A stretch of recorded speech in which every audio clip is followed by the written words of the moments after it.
Assalamualaikum warahmatullahi wabarakatuh. Kembali lagi dengan saya. Jadi hari ini saya akan memperlihatkan contoh-contoh soal tes sumatif di PPG 2020 angkatan pertama. Jadi teman-teman bisa lihat di sini ya.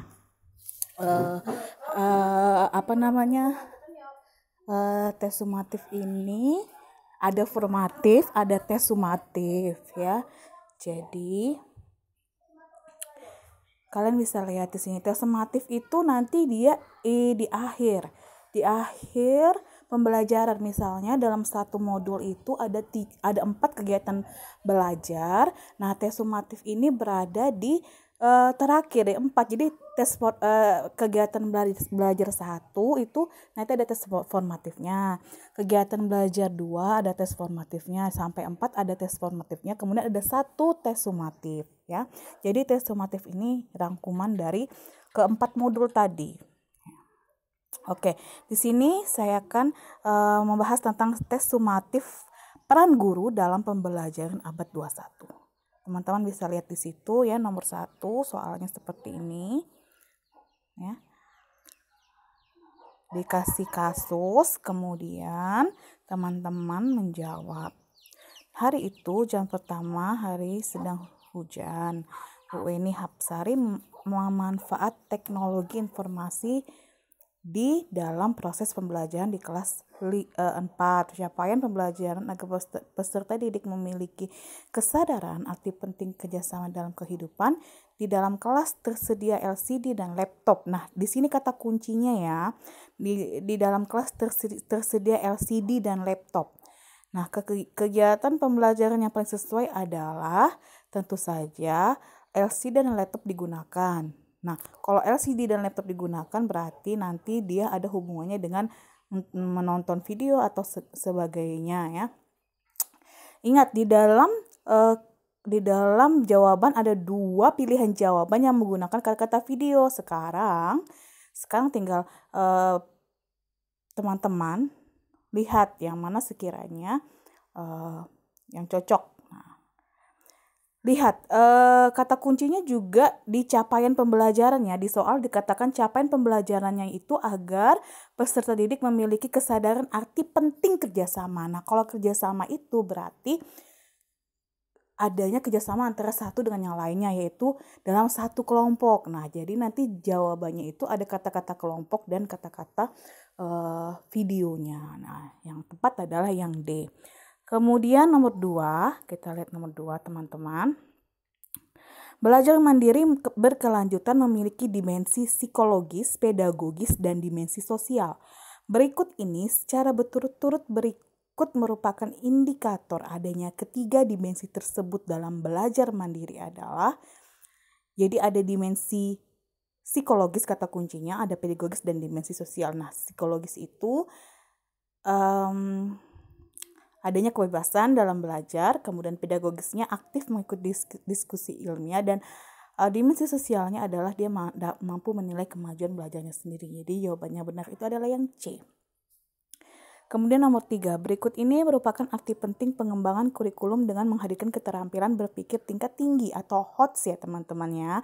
Dan literasi kebudayaan bagi guru di era abad 21 adalah yang HOTS, berarti dia mampu memecahkan persoalan dan mampu berkomunikasi dengan orang dari latar belakang budaya yang berbeda. Jawabannya adalah yang D.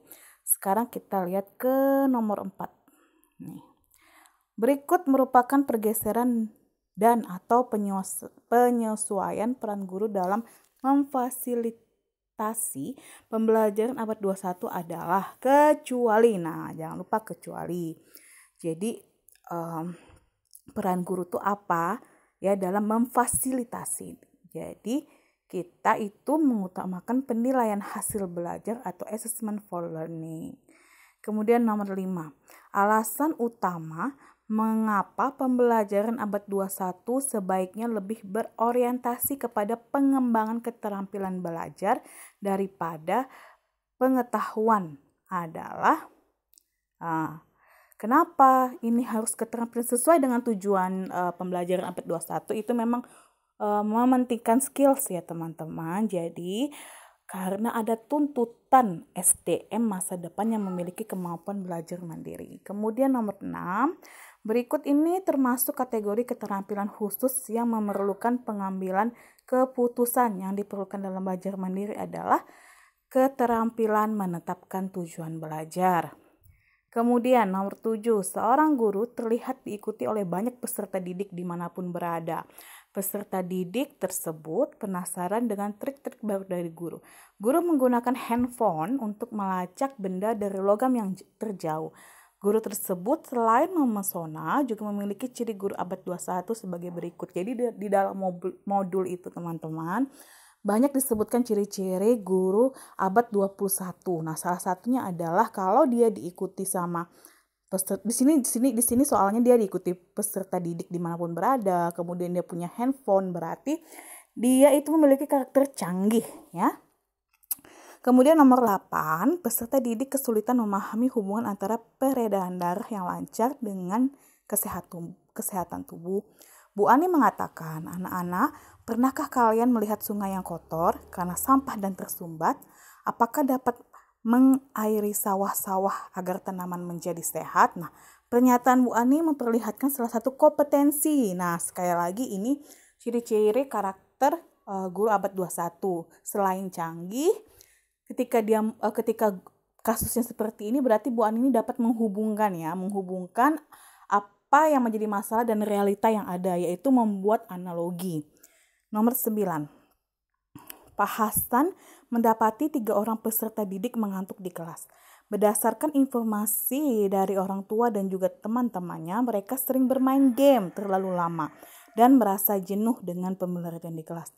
Tindakan pertama yang paling tepat bagi Pak Hasan adalah, nah ini kasus sering terjadi di zaman sekarang ya, kalau kita sebagai guru mengajar banyak anak-anak yang ngantuk karena mereka begadang, main game. Nah, ini yang harus kita lakukan adalah merefleksikan diri tentang cara mengajar dan berusaha merasakan yang dialami peserta didik. Dan yang terakhir nomor 10, berikut upaya pengembangan profesionalisme berkelanjutan yang termasuk kegiatan pengembangan diri, publikasi ilmiah dan karya inovatif secara berurutan adalah tentu saja kalau pengembangan diri itu mengikuti diklat ya. Kemudian kalau publikasi ilmiah itu melakukan publikasi karya ilmiah di majalah terakreditasi.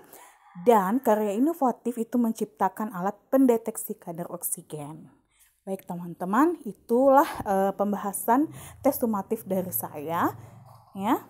Nanti ketemu lagi di penjelasan tes-tes formatif selanjutnya. Terima kasih. Assalamualaikum warahmatullahi wabarakatuh.